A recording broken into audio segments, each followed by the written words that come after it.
Tere õhtust! Mul on hea meel näha, et mõni on tuttav veel eelmisest hooajast. Tore, et tulite tagasi. Tere tulemast! Tere uutele külastajatele! Mul on hea meel tutvustada teile Ahtit. Ahti räägib IT-valdkonnast ja eriti juhtimisest, kuna ta on siis juhtimisega tegelenud nii osaliselt Microsoftis kui ka hiljem nagu eluloost oli palju välja lugeda. Hiljem ka Postis, Eesti Postis, nimetatakse seda niimoodi praegu, jah? Ja kõik need, kes jõudsid eelküsitlust täita, me saime teada, et kõige populaarsem amet oli CEO ehk tegevjuht, nii et Ahti kindlasti adresseerib neid huvisid ka. Siin oli ka huvi teadlase ameti vastu. Ma annangi sõna nüüd Ahtile ja palun. Tere tulemast kõigile minu poolt ka, et rõõm on teid näha siin. Tulin jagama oma kogemust karjäärialaselt, siis oma lugu, kuidas mulle õpingud läksid, kuidas edasine tööelu käis. Loodetavasti saate sellest inspiratsiooni, mis aitab teil siis teha edasisi valikuid enda karjääri redeli osas. Paar sõna sissejuhatuseks võib-olla, et kes ma selline olen üldse. Ma ei ole kuskil meediast läbi käinud, et olen siuke tagasivedlik vennike võib-olla, aga sellegipoolest on 42-aastane, mul on perekond, 2 last, 2 poega. Üks poeg on ka juba teismeeas, 14-aastane. Elan Tallinna lähistel, töötan praegu ettevõtjana Soome ettevõttega, sellest tuleb hiljem juttu. Aga käiks kõigepealt üle siis, mis on minu lugu, kuidas ma siia sattusin, mis ma tegin keskkoolis, põhikoolis, kuidas ma tegin oma otsuseid töövalikul, karjäärivalikul ja eelkõige ka koolivalikul. Ehk siis minu lugu kõigepealt ja hiljem teine osa ettekandest on siis ka rohkem nagu spetsiifilisemalt siis tarkvara rakenduste arenduse kohta, et mis võib-olla kontekstist kõige rohkem, et ma selle lühikese ajaga ei saa nagu väga süvitsi minna, aga noppisin selliseid teri, mis minu arvates on olulised, ennem kui me üldse hakkame programmi koodi kirjutamisest rääkima ja tehniliseks läheme. Aga kõigepealt minu lugu, ma alustan sellise lausega, et mul on olnud õnne, sest elus on väga palju valikuid ja juhtumisi on sellised juhuslikud, et sa ei saa kõike ette planeerida, asjad lihtsalt juhtuvad, sa oled õigel ajal õiges kohas ja mõnel inimesel on rohkem õnne, mõnel on vähem õnne, aga iga õnneraasu eest tasub olla tänulik ja mina võin öelda nüüd täna ausalt, et mul kindlasti on olnud õnne. Ja kuidas see siis välja näeb, et mis see tähendab siis? Alustasin põhikooli 90-ndatel.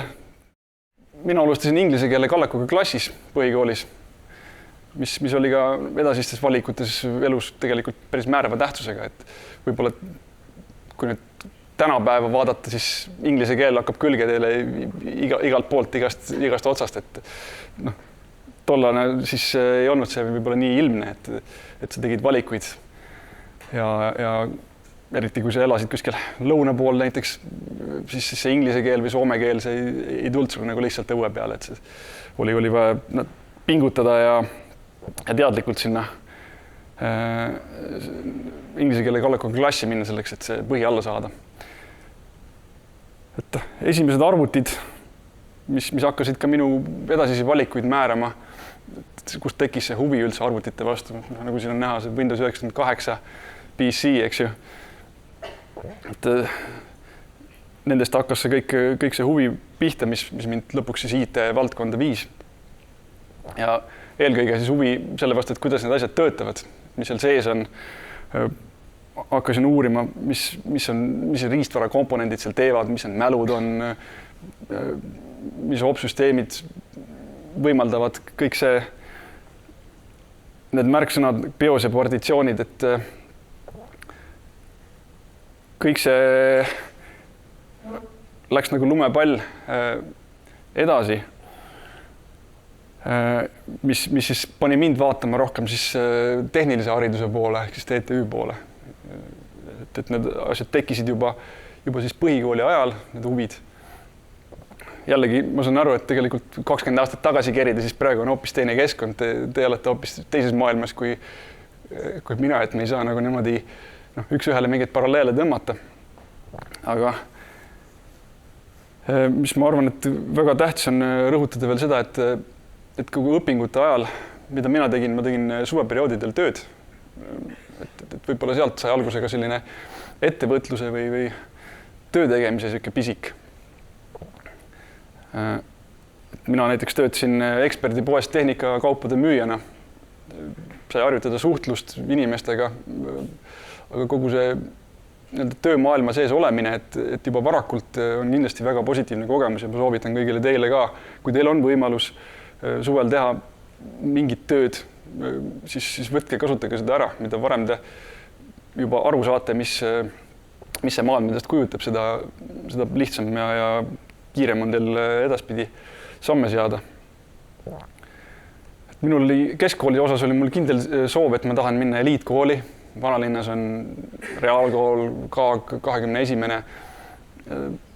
Käisin katsetel, tahtsin reaalklassi saada. Ei läinud väga hästi, pidin leppima rootsi keele klassiga. Aga polnud viga. Tegin päris edukalt keemia ja matemaatika ja füüsika riigieksamid. Hiljem näidata, mismoodi see kooli lõputunnistuse diplom siis välja nägi tollal 20 aastat tagasi. Et on võimalik, et võib-olla palju valikuid ei ole teil täna selge, et ei tea, kas te tahate tehnilise poole või humanitaarpoole minna. Need asju saab kõiki jooksvalt muuta ja tuunida. Minu näide, et ma käisin keskkoolis rootsi keele klassis, kus oli 4 tundi matemaatikat nädalas, samal ajal kui paralleel reaalklass sai 8 tundi matemaatikat nädalas. Ma tegin sama eksami, mis nemadki. Tulemust näete pärast.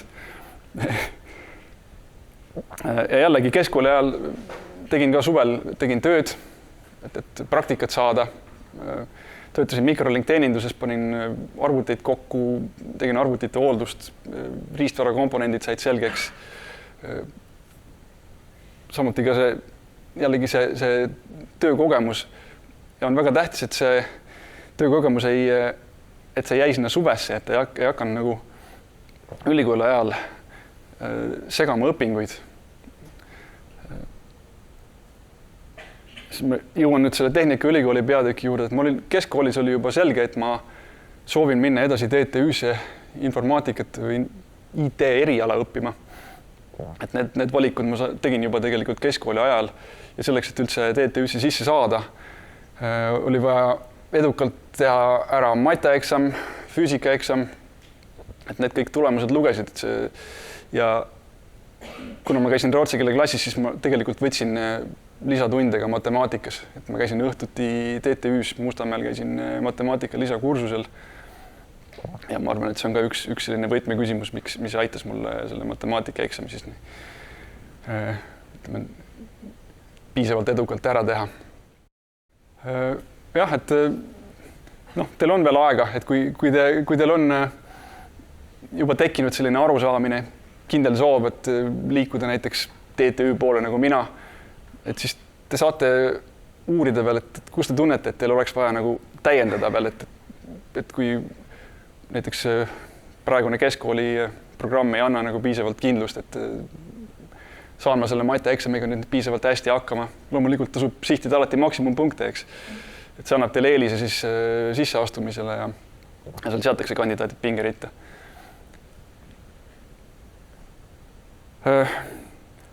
TTÜ-s mina valisin praktilise õppekava. Diplomiõpe 4 aastat, praegu on teised süsteemid, praegu on 3 aastat bakalaureuseõpe ja siis teed veel 2 aastat otsa saad magistri. mul oli selline vahepealne, et õppisid 4 aastat, ma sain diplomi, palju oli praktilisi töid, bakalaureuse haridus on rohkem võib-olla laiapõhjalisem, annab teoreetilise baasi nagu laiemalt. Aga tagasi vaadates, mis ma TTÜ kohta öelda saan, et tasub vaadata alati võimalikult uut õppekava, sest see on päris elule ja praktiliste oskustele kõige lähemal. Mina valisin küll suht sellise vana õppekava, mida siis rakendati tollal siis ka viimast aastat, et edasi tulid juba uuemad õppekavad ja muudatused. Aga et kui te valite ülikoolis võimalikult kaasaegse uuendatud õppekava, see annab teile rohkem praktilisi oskusi pärast ülikooli kohe niimoodi kiiresti hoogs sisse saada. Ülikoolis on palju võimalusi, et see, mis sa sealt ülikoolist kaasa saad, sõltub sellest, kui palju sa tegelikult ise kaasa töötad. Mina näiteks väga aktiivselt kuulasin ja tegin märkmeid, kirjutasin hästi palju, mul on mehaaniline mälu, kirjutasin hästi palju märkmeid, mida ma kunagi hiljem ei lugenud, aga see kinnistus kuidagi mälusse, et see aitas nagu eksamite sooritamisel pärast väga hästi, kuna ma olin tegelikult selle materjali kõik läbi töötanud. Et mulle kodutööd pole kunagi meeldinud, aga selle võrra rohkem ma siis kuulasin loengus, aktiivselt tegin kaasa, mõtlesin kaasa. Et soovitan teil ka, aga samas inimesed on erinevad, kellel on kuulmismälu, kellel on mehaaniline mälu, kellel on piltmälu, et inimesed omandavad kogu loengu materjali erinevalt, et tegelikult te peate ise leidma, mis teie jaoks töötab. Aga tähtis on kaasa töötada kindlasti, et soe soovitus on, et pigem ärge lükake seda õppimist pärast kooli või kodutööde peale, et kasutage võimalikult palju ära seda programmi, mis teile pakutakse nii keskkoolis, nii ülikoolis. Tagasi vaade TTÜ-le, et mis siis oli hästi, mida ma teeksin teisiti. Esiteks, lihtne valik, mugav ja kodule lähedal Tallinnas. Elasin Tallinnas, käisin kodust kooli. Tagasi vaadates mõtlen, et oleks võinud natuke rohkem vaeva näha, minna välismaale õppima, oleks palju intensiivsema ja võib-olla praktilisema kogemuse saanud, oleks rohkem survet saanud ise pingutada ka. Olin suht mugav, ärge te olge nii mugavad, ärge kartke vaeva näha. TTÜ andis hea teoreetilise baasi, et kui te ootate ülikoolist nagu praktilisi oskusi, siis see ei olegi nii oluline. Võib-olla see teoreetiline baas ongi see, mida ülikool teile annab ja mida tasuks sealt oodata, et te saate laia silmaringid ja oskate kaasa mõelda selle eriala teemadel, mida te õpite. Et loomulikult on hea praktilisi oskusi ka sealt natuke saada, aga tegelikult ülikool ei jõua teile kõike seda anda, et praktilised oskused eelkõige tulevad ikka töö käigus. Kui te pärast ülikooli lõpetamist hakkate oma ametis tööd tegema, see on see, kus teil tuleb nagu kuhjaga rohkem praktilisi oskusi, kui te selle ülikooli jooksul suudate õppekavadest omandada. Aga loomulikult tore seltskond, absoluutselt positiivne, lõpetasin nominaalajaga, paljud ei lõpeta, paljud venitavad seda perioodi päris pikaks.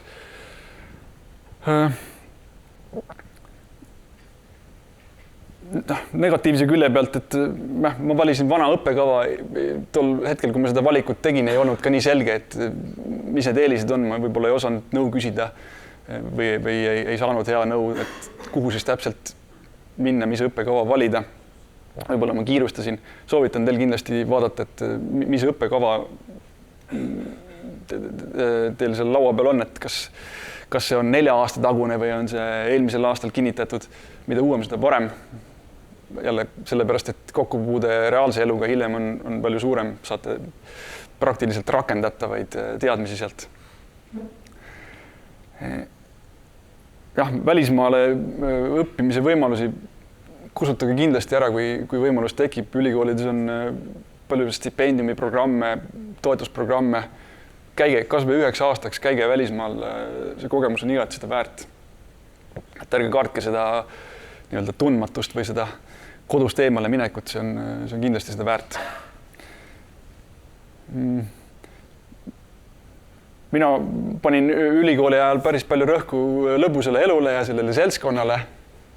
Et tagantjärgi mõeldes, et oli väga tore, aga selle võrra tegime jälle vähem tööd.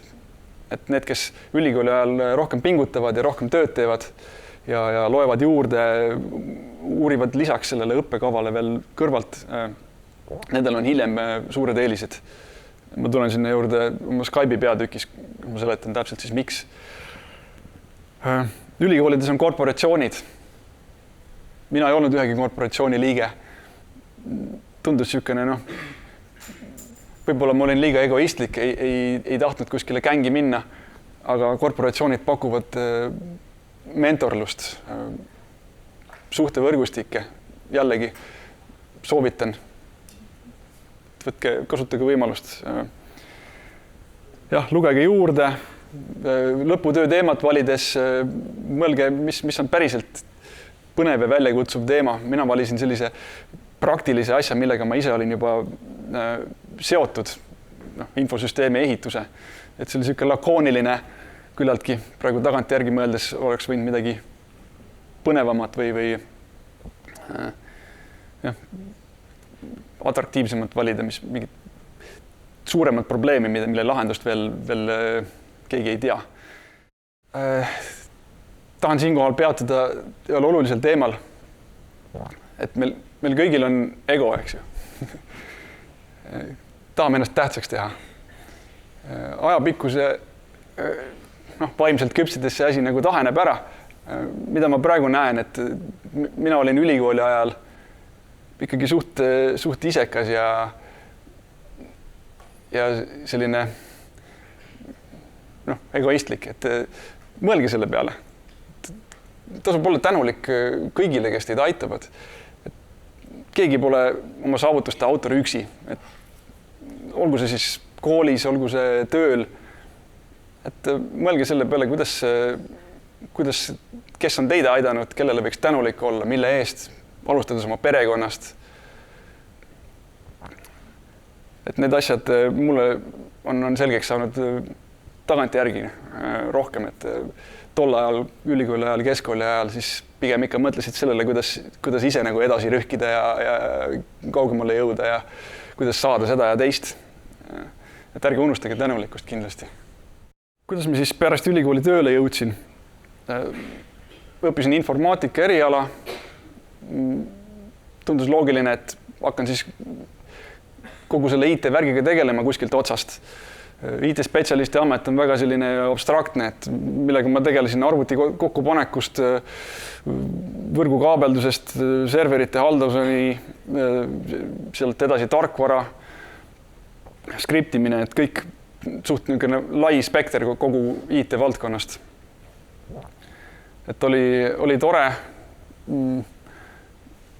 sain erinevaid kogemusi, aga hiljem ikkagi see spetsialiseerud mingi konkreetsema asja peale. Et minul oli see tarkvara arendus. Oleks võinud ka näiteks riistvara peale, serverite hoolduse ja serverite halduse peale. Need teid on rohkem. Et mul oli peale ülikooli siis esimesed tööametid või töökohad olid seotud enamasti ikkagi riistvaraga, arvuti komponentidega, arvutite kokkupanekuga, hooldustega. Aga üsna pea hakkas tärkama huviga programmeerimise vastu, et ülikoolist ikkagi hakkas külge need programmeerimise alusaineid, mida ma siis sain ka hakata rakendama lõpuks.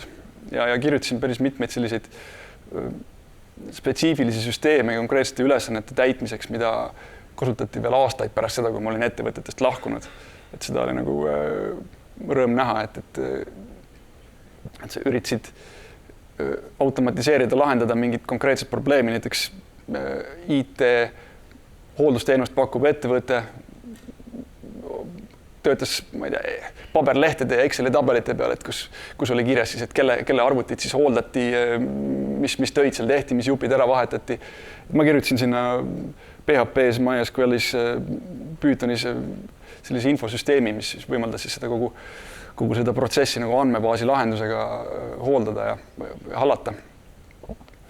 Et see säästis lõppkokkuvõttes palju aega ja andis palju läbipaistvust ettevõtte juhtidele.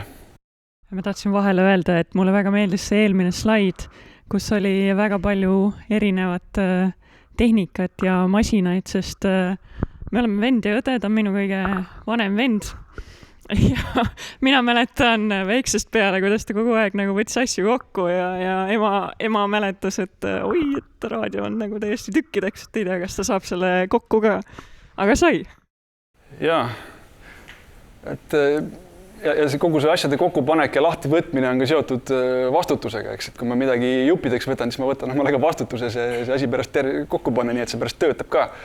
Et siit tuleb järgmine tark mõttetera, et ärge kartke võtta initsiatiivi ja võtta rohkem vastutust nii koolis kui tööl. Et see on see, mille eest, et hiljem tasustatakse. Et kui sa oled mugav, teed seda, mida sa oskad, aga ei taha nagu teha natuke rohkem või võtta laiemalt ette asju, siis sa jääd oma rööpasse võib-olla päris pikaks ajaks pidama. Aga mis mind on aidanud väga, ongi see initsiatiiv, võtta rohkem vastutust, laiendada seda, mida sa teed, mis mõnikord võib olla ka hirmus, aga see on ainult hetkeks.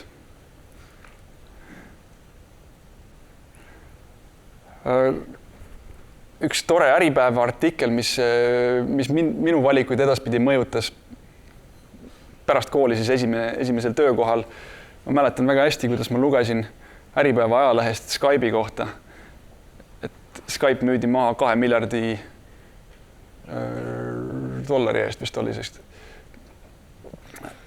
eBay'le ja sealt midagi hakkas kuklast tiksuma. Et ma töötasin pisikeses ettevõttes IT-spetsialistina, tegime muusika hulgimüüki, aga ma tegin seal IT-kaabeldust, kõikide arvutite hooldust, serverite haldust, kõike, mis IT-seadmeid puudutas. Ja tundus, et see pisike ettevõte ei ole nagu piisavalt selline perspektiivikas minu jaoks enam, et tahaks kuskile edasi liikuda. Ja siis hakkas see Skype'i mõte mul kuklast kummitama. Ja jällegi tulen selle initsiatiivi jutu juurde, et tahtsin rohkem vastutust võtta. Ja see oli selline mingi sisetunne, kõhutunne, mis ütles, et nüüd on vaja edasi hüpata, edasi liikuda. Ma oleks võinud selles väikses ettevõttes IT-spetsialistina olla veel 10 aastat. Aga kuhu ma siis oleks jõudnud. Ja selle artikli ajandusel ma siis kandideerisin Skype'i. Usaldasin oma vaistu, et ma pean sinna minema, et seal ootab midagi head. Ja sealt hakkas raketisõit, mis kestis 13 aastat. Kuhjaga elamusi, kasvamine, laienemine. Selliseid ettevõtteid ja kasvavaid ettevõtteid on tänapäeval palju rohkem. Siis oli Skype võib-olla üks selline eriline ja paistis rohkem silma. Praegu meil neid miljardi ettevõtteid on tekkinud juurde. Et teil on tegelikult palju rohkem valikut, kui minul oli tol ajal. Et kui te otsite, et kuhu minna, mis võiks olla kasvumootoriks, kus oleks kasvuruumi, et need võite mitme käe sõrmedel kokku lugeda need ettevõtteid. See pilt lainest, ma tahan öelda seda, et nii majanduses kui üldse elus on mingid valdkondi või ettevõtteid, mis on nagu laine harja peal või sõidavad selle üldise makromajanduse tõusu laine peal. Et mõelge selle peale.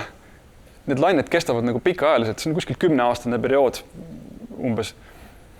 Et kui teie olete selle laine peal, siis teil on kasvukeskkond ümberringi. Kõik läheb hästi, kõik kasvab, kõik areneb, raha liigub, eks. Tulevad uued inimesed, uued tehnoloogiad. Et kui te olete selles valdkonnas, mis on selle laine harja peal, siis te kindlustate omale edu pikaks ajaks. Et kui sa oled kuskil siin all, mitte selle laine harja peal või keskel või allpool, eks, sa pead tohutult vaeva nägema, sa pead tohutult energiat kulutama, et kuhugi jõuda. Näiteks tiheda konkurentsi tõttu, mis iganes põhjustel või lihtsalt tooted ei müü ja raha ei liigu ja siis sa rabeled siin ja vaevled, eks, mingis pisikeses ettevõttes, samal ajal kui sõber liitus suure eduka ettevõttega, kes globaalturul teeb suuri numbreid. See on üks asi, mida minu vaist mulle ütles Skype'i kohta, et Skype on siin suure laine harja peal.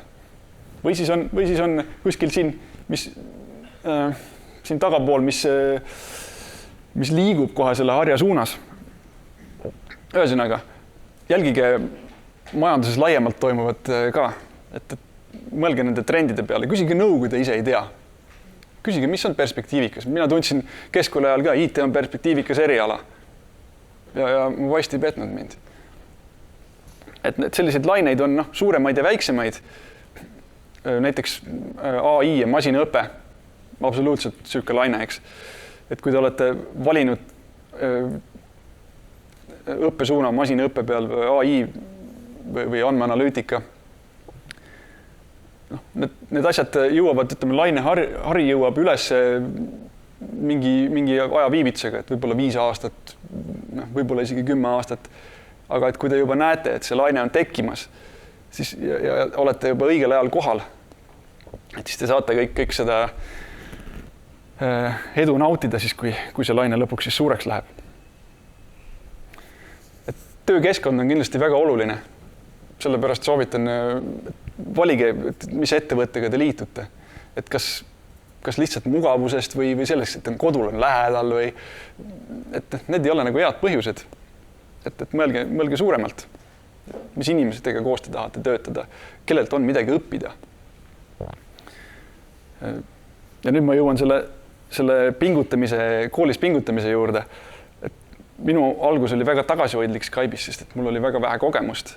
Ja ma nägin, kuidas kõrvalt tulid inimesed, kes olid juba natuke rohkem tööd teinud ja nemad liikusid seal minust palju kiiremini ja palju kaugemale. Et jällegi minu õppetund sealt Skype'i ajast on see, et mida rohkem te olete juba varakult pingutanud, seda suurem saab olema teie kiirus nagu edaspidi, et see on selline, võib öelda isegi eksponentsiaalne protsess, et kui te olete ülikooli ajal kõvasti pingutanud, olete juurde õppinud, olete praktilisi töid teinud sealt kõrvalt, tunnete huvi, loete juurde, siis töö juures te liigute teistest mööda. Et see tasub ära. Ja jällegi, et julgus võtta vastutust on oluline, et see on see, mida kõik tööandjad ootavad. Et keegi ei taha inimesi, kes lihtsalt tulevad sinna ja teevad seda, mis neil kästakse teha. Oodatakse just inimesi, kes julgevad võtta rohkem vastutust. Kes, isegi kui nad ei oska täna kõike, kes õpivad juurde, samm-sammult kasvavad edasi, ja seda on näha. Et ma mäletan väga hästi, kui me tähistasime 5 miljoni kasutaja piiri ületamist. Et jällegi see keskkond, tõesti see oli parim, et seal oli nii palju toredaid inimesi, kogu see edulugu ja võimalus sellest osa saada. Meil oli 20 aasta jõubel, muide, just hiljuti, kus kutsuti kõik inimesed, kes Skype'is töötasid sellel perioodil, kutsuti kokku ja oli seminar ja oli õhtune üritus. Et ei ole palju ettevõtteid, kes viitsivad sükse asjaga tegeleda üldse tagantjärgi veel kutsuda töötajad kokku ja selle veel ettevõtete asutajad siis põhimõtteliselt korraldasid seda. Et jällegi otsige sükseid ettevõtteid, kellel on selline kultuur, kus te tahaksite sees olla. Uurige artikleid, uurige, mida kirjutatakse sellest ettevõttest, kuhu te sihite tööle minna. Võib-olla tunnete kedagi sealt seest, küsige. Väga oluline on leida endale mentori ja eeskuju. Mina omale jällegi karjääri jooksul ei tegelenud sellega väga palju. Soovitan teile, et alustage sellega varakult, leidke omale eeskuju, kelle moodi te tahate olla, kellelt te tahate nõu küsida, võtke kontakti, näidake initsiatiivi, laske ennast juhendada. Mina leidsin endale mentori hiljem, palju hiljem. Ja see ei pruugigi olla füüsiline selline isiklik kontakt, see võib olla ka läbi raamatute, läbi materjalide, läbi videode. Ma tulen sinna juurde hiljem kohe tagasi. Skype'i lõpupoole hakkasid mul tekkima küsimused, et mis on mu karjäär, kes ma tahan olla, mis saab pärast Skype'i, kuidas saada vabaks sellest rattast, mis hakkas tekkima nagu suure ettevõttega seoses, et sellised rutiinid ja protsessid ja ülemused ja hierarhia ja kõik see tekkis selline ihalus vabaduse järgi. Ja siis ma tundsin, et lihtsalt programmeerijana või tehnilise inimesena on nagu raske seda vabadust saavutada, et sul on vähe kontrolli. Ja siis mina hakkasin vanemaks saades just uurima juhtimise teemasid, mida ma saaksin ise teha selleks, et haarata rohkem kontrolli oma elu üle, oma töö, oma karjääri üle. Võtsin suuna juhtimise poole ja lõpuks siis pärast 13 aastat kindlat sellist jalgealust ja suurepärast töökeskkonda otsustasin sealt lihtsalt edasi minna. Mis on päris hirmus otsus. Sellest võib-olla teil on vara rääkida, aga minul oli selline kogemus igatahes, et ma sain aru, et oleks juba varem võinud võtta suuna ettevõtluse poole. Puutusin kokku inimestega, kes töötasid juba Skype'i ajal partnerite või ettevõtjatena lepinguga. Mitte lihtsalt palgatööl, vaid lepinguliste partneritena. Ja siis ma hakkasin aru saama, mis see ettevõtlus tegelikult väärt on. Ja kui palju rohkem kontrolli on sul oma elu, töö, asjade üle, siis kui sa oled ettevõtja. Kas või finantsiliselt juba. Me kõik maksame makse. Kui sa oled palgatöötaja, sa maksad kõigepealt riigile maksud ära ja siis mis üle jääb, selle võtad endale. Kui sa oled ettevõtja, siis saad kõigepealt teenitud raha oma kätte ja siis sa saad vaadata, kas ma saan investeerida, kui palju ma tegelikult kulutada tahan, kui palju ma palgana välja võtan, palga pealt tuleb makse maksta, kui ma tahan investeerida oma teenitud raha ettevõtte alt, hoopis teine küsimus, mul on palju rohkem raha jääb mulle kätte investeerimiseks ettevõtjana. Sellised mõtted tekkisid mul selle vabaks hüppamise perioodi ajal. Ja mentoritest rääkides, siis mina leidsin oma mentorid internetist. Vanem meesterahvas siin, tema nimi on Jim Rohn, Ameerikas väga populaarne, on praeguseks surnud, aga tema salvestatud audiomaterjalid, tema raamatud, kuldaväärt materjal. Ja teine härra siin, kes mind on väga palju aidanud just kaasamõtlemise ja vaimse arengu koha pealt on Benjamin Hardy. Täitsa juhuslikult internetist leidsin. Võin hiljem rääkida tast rohkem. Et see on absoluutselt tõsi, et kui õpilane on valmis, siis õpetaja ilmub. Kogu selle karjääri jooksul tekib ka küsimus, et kas ma elan selleks, et töötada või ma töötan selleks, et elada. Et minu jaoks on elamine tähtsam kui töötamine olnud kogu aeg. Ja võib-olla sellepärast ka oli mul ülikooli ajal selline suund, et panna rohkem fookust nagu elule ja seltskonnale. Et mul on ka palju hobisid, mida kõik see töö on siis toitnud. Paljud unistused seotud sellega on, mitte paljud, kõik on teoks saanud. Et ma ütleks, et alati peavad olema mingid hobid, midagi, mis sind sütitab, mis annab sulle motivatsiooni kas või rasket tööd teha. Keegi ei käi, ma loodan, et te ka ei taha käia tööl selle töö tegemise pärast, eks, või ainult raha kokku kahmamise pärast. Et ikka see on mingi väljund peab olema sellel töö tegemisel, sellel erialal, sellel karjääri valikul. Et minul olid need hobid, mul on muusika, mul on mootorrattad, hiljem tulid juurde looduses matkamine, siis kõik tööriistad ja puidutöö. Et kõik see töö ja karjääri valik ja kõik on seda toitnud ja see on see, mille nimel ma olen elanud, mis nagu elus rõõmu toob. Pärast siis suure ettevõttest nagu vabanemist hakkasin tegelema ise ettevõtlusega, tegime mootorratta rendi ettevõtet, 3 aastat tegime, oli rohkem nagu hobi, aga absoluutselt väärtuslik kogemus, kuidas ehitada üles mingi äri nullist ja mida see kõik tähendab. Nüüd tuleb see koht, mis Mari enne ütles, et paljud teist soovisid saada tegevjuhiks ehk siis CEO, Chief Executive Officer. Soomes on muide ka see väga populaarne valik. Tohutult vastutusrikas töö. Ma arvan, et paljud ei kujuta ette, mida see tegelikult tähendab, mille eest sa vastutad. Loomulikult sa saad võimu, võib-olla see ongi see, mis teid nagu ahvatlenud on CEO ameti juures, et sul on võim kogu ettevõtte üle, et sa võid kõike otsustada ettevõttes, eks. Aga sul on ka tohutult palju vastutust, sa oled ka kõige eest vastutav. Kõige suurem mure CEO-del ilmselt on see, et kuidas ettevõte üldse ellu jääb ja kas üldse kuskilt raha sisse tuleb. Sa vastutad müügi eest, kõik raamatupidamise eest, palkamise eest, tehnilise poole, kõige. Ja minu kogemus mootorratta rendiga oli ka väga huvitav selles suhtes, et ma tegingi kõike. Ja tegelikult see oli tore, aga kui ma praegu mõtlen see ettevõte, kelle jaoks ma praegu töötan partnerina, ma töötan selle tegevjuhiga tihedalt koos igapäevaselt, eks. Ja see vastutus ja see mõttemaailm, mis sul tegevjuhina olema peab, see on nagu nii lai. Et selleks peab olema esiteks annet ja sa peaks juba varakult hakkama mõtlema nii nagu CEO. See ei ole nii, et mina nüüd hakkan tegevjuhiks ja mulle antakse see amet või antakse see võim. Siis sa pead väga vähe aega vastu. Et sul peab seda mõtlemist ja seda vaadet olema juba, see peab olema nagu kultiveeritud juba aastaid. Ennem kui sa selle vastutuse saad. Ma ei taha öelda, et seda ei ole mõtet taga ajada seda unistust või seda ametit. Absoluutselt, kui te tunnete, et see on teie jaoks õige, siis jah, aga uurige, mida see tähendab.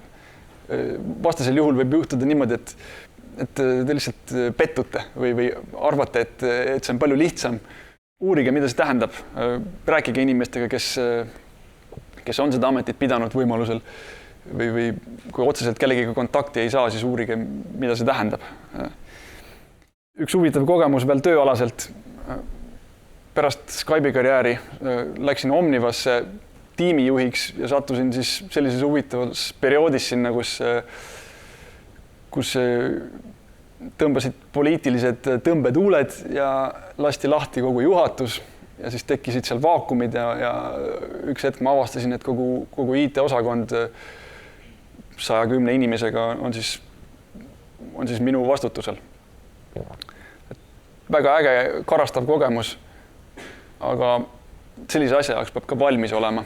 Et ilma asjata ei otsita ettevõtetesse juhte, kellel on juhtimiskogemus. Et ainult teooria siin ei päästa. Et seal on jällegi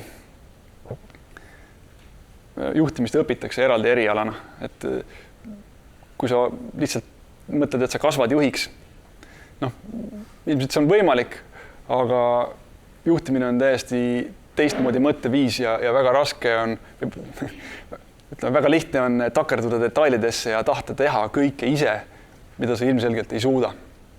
Et delegeerimisoskus on selline asi, mida peab arendama ja õppima. Kõik, kes te tahate juhiks saada, te ei suuda üksinda teha palju asju, et teil on vaja tiimi ja teil on vaja õppida delegeerima ja inimesi juhtima, inimestele ülesandeid jagama. Et see on võtmeoskus juhi juures. Mina sain seda tunda läbi selle praktilise kogemuse Omnivas, mida see tähendab. Ja see oli kohati päris stressirohke. Aga jällegi, minu moto oli see, et võtta rohkem vastutust, ära karda seda. Võtsin, sain väärtusliku kogemuse. Olen oma järgmiste sammude jaoks palju paremini ette valmistatud. Superkogemus oli töötamine suur ettevõtte juhtkonnaga, näha, mis on see tööeetika, mis distsipliin tegelikult seal juhtkonnas siis valitseb, kuidas juhtkond koosolekuid peab, mismoodi asjad on organiseeritud. Et seal ei ole ruumi millelegi juhuslikule ja kõik koosolekud peavad olema väga hästi ette valmistatud, muidu on lihtsalt aja raiskamine. Inimesed tulevad, istuvad koos tund, 2 tundi, kui midagi ei otsustata, siis on aja raiskamine. Et kõik agenda, tegevuskava, kõik otsused, mida on vaja vastu võtta, peab olema ette valmistatud eelnevalt. Pärast Omnivat ma pidasin terve aasta karjääripausi, mõtlesin, et see on nüüd see hetk, kus on täielik vabadus. Tulen töölt ära, ei pea mitte midagi tegema. Aasta läks mööda, nii kiiresti. Ja siis avastasin, et ega see vabadus on niisugune illusioon või näiline, et ikka on sul vaja midagi teha, et oma leib välja teenida ja niisugust rantjee elu elada tegelikult ei ole lahe või. Kui sul ei ole mingit tööd või sul ei ole mingit ülesannet, sul ei ole kedagi teenida, kas või teenimise all ma mõtlen kliente, et kellegile mingit väärtust luua. Et see ei ole üldse negatiivses mõttes teenimine, vaid pigem positiivses, et sul on eesmärk, sul on väljund. Et me kõik vajame seda. Ja töövabaduse karjääripaus suunas mind väga palju igal juhul ka ettevõtlikkuse lainele. Hakkasin uurima, mida saaks teha, kuidas saaks oma äri alustada, mis mõned raamatud siin, mis me ringi lasime käima, on ka sel teemal. Et soovitan teil ka selliste raamatutega võimalikult varakult algust teha. Mina hakkasin neid lugema oma 40-ndates või 30-ndate lõpus. Ja, oleks võinud varem. Et olge targemad, viige ennast juba sellele lainele varem, uurige. Et siis hakkate tegelema eneseanalüüsi ja mõtlemisega varem. Saate kiiremini selgusele, kuhu te tahate edasi liikuda. Saate varem algust teha. Ja mina igal juhul soovitan, et võtke suunda ettevõtlusele. Võib-olla seal vaheetappidena palgatöö on vältimatu ja vajalik, aga et kogu see siht, kaugem siht võiks olla ikkagi ettevõtluse peal. Selliseid inimesi meil on vaja, kes on ettevõtlikud, kes loovad ise töökohti. Mitte kohe alguses võib-olla peale kooli, aga et sihtige sinna poole. Üks tore mõttetera on veel selline, mis mina üles korjasin, et mõtlemiseks on ka aega vaja võtta. Et kui sa kogu aeg ainult teed, olgu siis see programmeerimine, olgu siis koolimaterjali läbitöötamine, eks. Kui sa kogu aeg ainult tegevuses oled ja ei võta aega analüüsiks ja mõtlemiseks, siis sa jooksed kokku. Et tasub aega võtta raamatute lugemiseks, mõtlemiseks, korras nii-öelda zoomida välja, mõelda, et kus ma praegu olen, kuhu ma tahan jõuda, küsida endalt neid küsimusi regulaarselt. Siin selle viimase mõttetera kohta ma tahaks jagada seda enda kogemust, et tõesti mõtlemiseks on vaja aega. Ka minul oli pärast järeldoktorantuuri, ma õppisin rakubioloogias doktoriks, neurobioloogias täpsemalt. Ja olin järeldoktorantuuris Helsingi ülikoolis ja elu ühel hetkel läks nagu nii kiireks, et stressi on nagu liiga palju korraga. Ja tõesti on selline tunne, et on nagu varav rattas, et ei jõua nagu mõelda, et miks ma ei puhka. Et mulle nagu kogu aeg tunne, et ma peaks tegema midagi. Et mulle väga meeldis see Ahti mõte, et ärge unustage hobisid ära. Ka siis, kui te keskendute oma tööelule, oma õpingutele. Meil on küsimus. Jaa, palun. Kus te Jaaguga ühendusite? Jaaguga? Ma käisin ta koolitusseminaril. Ostsingi selle raamatu sealt ürituselt. Et aga kui te need raamatud natuke uurite, siis tegelikult jah, et eks Jaak on ka kuskilt oma teadmised saanud, eks. Ja ilmselt Jim Rohn ja võib-olla mõni teinegi on ka väga palju tema valikuid ja mõtlemist mõjutanud, et tasub uurida neid mentoreid või selliseid, need kohta öeldakse eneseabiraamatud, aga minu meelest see on nagu veits halva maiguga sõna, et tasub uurida erinevatest ajastust autorite raamatuid. Et võib-olla tasubki alustada kõige värskematest, eks, need, kes täna ringi käivad ja koolitusi teevad, aga tasub uurida ka natukene vanemat materjali, mis on nagu klassikaks muutunud. Stephen Covey, ma korraks väike kommentaar, et Stephen Covey'na on sama raamat, see 7 efektiivse inimese harjumust noortele. Et võite vaadata ka seda, võib-olla see kõnetab teid rohkem. Jaa, see on, muide mina käisin selle Stephen Covey 7 Habits koolitusel nagu seminari vormis. Ja siis sealt sain kaasa ka selle raamatu, aga me tegime selle programmi läbi Skype'i ajal. et väga kihvt oli, soovitan igal juhul uurida siukseid asju ka. Kus ma siis lõpuks välja jõudsin sinna välja, et ma tegin oma ettevõtte, töötan ettevõtjana lepinguga partnerina siis ühe Soome ettevõtte jaoks, ettevõtte nimi Meeting Package. Teadlik valik sellepärast, et Skype'i kogemusest lähtuvalt mina sain aru, et tasub otsida sellist ettevõtet, mis on selle laine peale mineku eel. Et need ettevõtted, kes on juba miljardi ettevõteteks kasvanud, nad on juba selle kasvuvõimenduse läbi teinud, aga kui sa liitud ettevõttega, kellel on kõik see alles ees ja saad sellest osa, et siis kogu sinu tulu ja mitte ainult rahaline tulu, vaid ka kogemus, et see on nagu tohutult potentsiaali võimenduda. Et kui sa liitud ettevõttega, liitud Skype'iga näiteks aastal 2005 ja saad sealt osakuid, mis on tol hetkel võib-olla väärt, ma ei tea, 1000 eurot. Kui ettevõtte kasvab nii nagu Skype kasvas, siis 8 aasta pärast on sul 1000 saanud mitu 100 000, eks, või miljoneid. Et selles suhtes tasub jälle mõelda selle lainetuse peale. Ja, minul on ka see kuklas tiksunud kogu aeg, et kui sa töötad suur ettevõtte, suur korporatsiooni jaoks, kus saad head palka võib-olla isegi, siis sa oled kuskil tasemel, eks. Aga sul ei ole enam kasvupotentsiaali palju seal. Et sa tiksud seal ja küll saad seda head palka, aga sa ei saa järgmisele tasemele. Et kui sa tegutsed sellises valdkonnas, kus on kasvupotentsiaal suur, töötad sellise ettevõttega, kus on suur kasvupotentsiaal, sul on võimalus hüpata järgmisele tasemele. Ja üks mentoritest Benjamin Hardy räägib ka sellest, et ära mõtle, kuidas saada 2 korda paremaks, kuidas saada 1,5 korda paremaks. Mõtle sellest, kuidas saada 10 korda paremaks.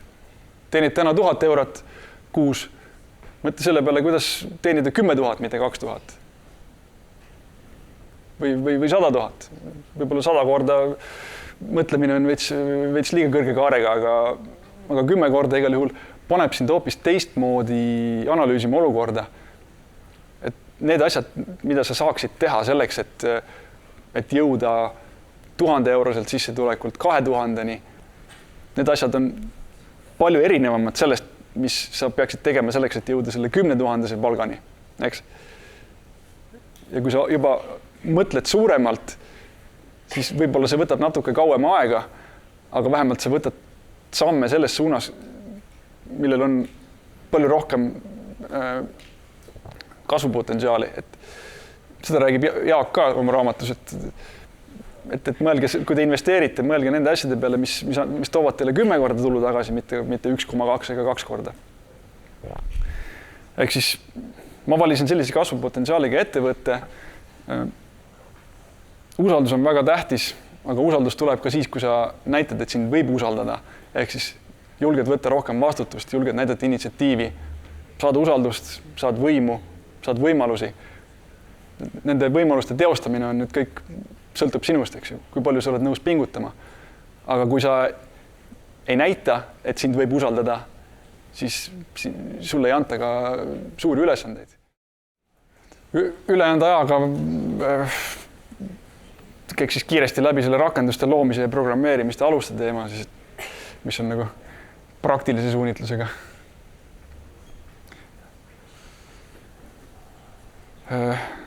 Ma ei taha hüpata kohe sisse praktiliste sammude juurde, et mismoodi tarkvara lahendust siis luuakse, mis on need sammud, et kuidas jõuda siis 0-st 100-ni. Pigem tahtsin rääkida teile kontekstist, et tarkvara rakendusi luuakse millegi jaoks, kellegi jaoks. Et oluline on aru saada, et mis see kontekst siis on. Et kas me loome tarkvara rakendusi iduettevõtte kontekstis või on see kasvav ettevõte, nagu see, kus mina praegu toimetan, või on see suur ettevõte, kes on juba 10 aastaid turul olnud ja tegeleb lihtsalt globaalse turu hõivemusega. Või on see hoopis mingi projektipõhine tegevus. Et iduettevõtetes on kõige olulisem kiirus. ja sellest lähtuvalt on ka see tarkvara lahenduste, rakenduste loomine on erineva iseloomuga, ehk siis taandub prototüüpimisele, et sul on vaja võimalikult kiiresti matchida mingisugune asi kokku, mida saaks siis kliendile esitleda. See ei pea olema täiuslik, see ei pea olema lihvitud, see peab lihtsalt töötama ja tegema seda põhilist asja, milleks ta mõeldud on. Mõned teatud funktsioonid, põhifunktsioonid on olulised, kõik, mis on selline nice to have, mis kaasa aitab, see võib isegi olla lõpetamata või lihtsalt olla niimoodi mudeli kujul või lihtsalt esitluse kujul, et näed, me plaanime teha sulle sellise järgmise vidina ka sinna tootele külge, mis aitab sul veel midagi teha, aga see põhiasi, näiteks müük. Et kui sul on müügitarkvara vaja, siis ta peab tegema seda ühte asja väga hästi. Kõik igasugused kõrvalised kellad ja viled iduettevõttes unustage ära. Kiirus on elu ja surma küsimus. Et kui me hakkame rakendusi programmeerima iduettevõttele, siis tuleb valida sellised programmeerimiskeeled, kus on hästi kiiresti võimalik prototüüp valmis ehitada. Päevadega, mitte nädalatega, kuudega. Ja keda siis iduettevõtetes eelkõige vajatakse? Sellised ninja arendajad, kes suudavad väga kiiresti midagi valmis ehitada, mida saab juba müüma hakata. Loomulikult sellest tekib palju tehnilist võlga, tehakse asju lohakil üle jala, aga see ongi asja point iduettevõttes. Et jõuda kiiresti konkurentidest ette. Võtmeoskus iduettevõttes rakenduste arendamisel eraldada oluline mürast. Palju müra on, kõik plähmerdavad, räägivad paljudest asjadest, kõike tahetakse korraga. Sina pead suutma aru saada, mis on päriselt oluline, keskenduda sellele ja ignoreerida kõike muud. Et kui on rakenduste programmeerimine, rakenduste loomine kasvava ettevõtte kontekstis, siis on juba tasakaalukamat lähendamist vaja, eks? On vaja süsteemid töös hoida, sest juba on mõned kliendid, kes neid teenuseid, neid rakendusi kasutavad. Me peame neid õnnelikuna hoidma, me ei saa lasta pallil maha kukkuda. Ehk siis meil on vaja balansseerida uute arenduste ja siis olemasoleva toote elus hoidmise peal.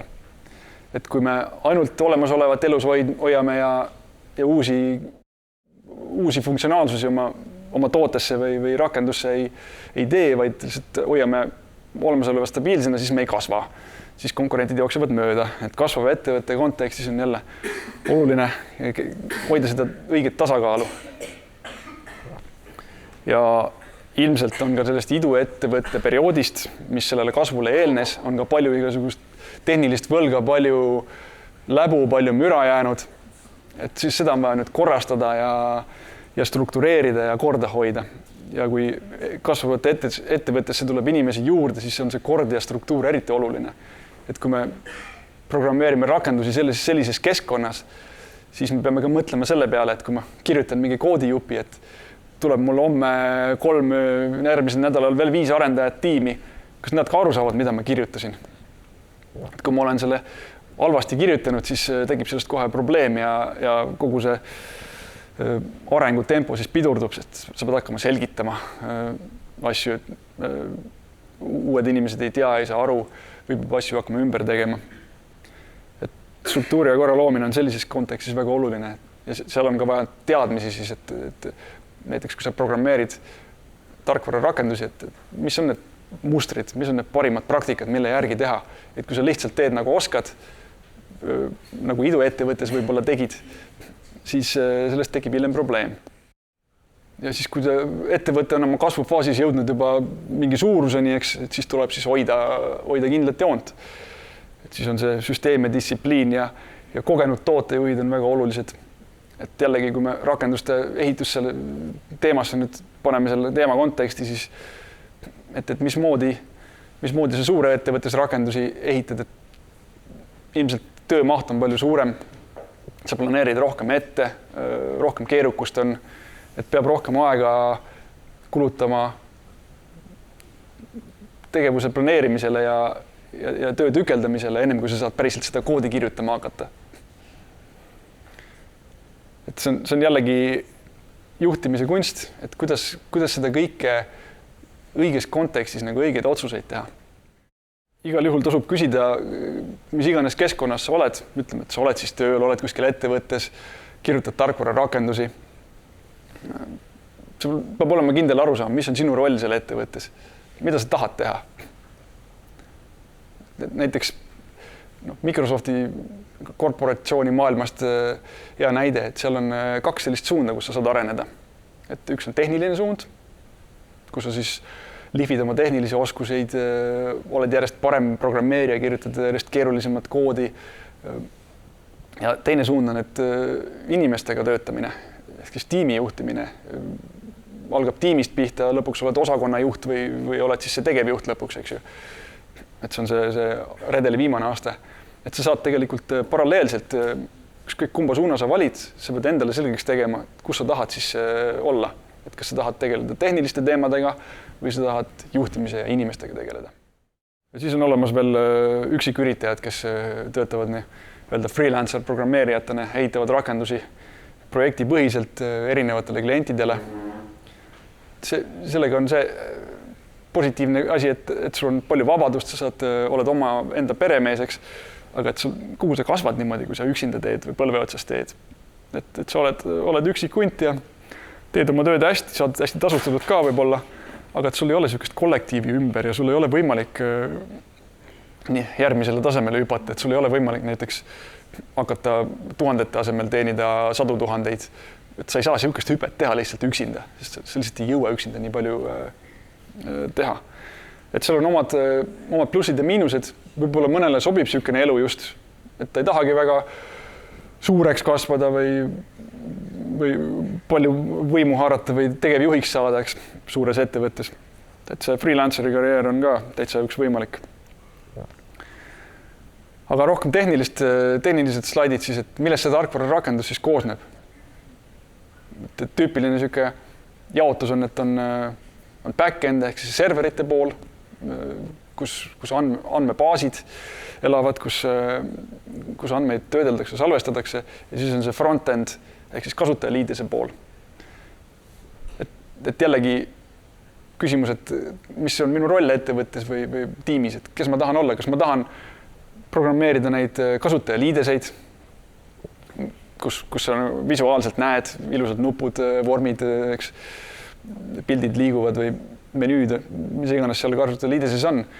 Võib mind huvitab hoopis tagatoa pool, serverite pool.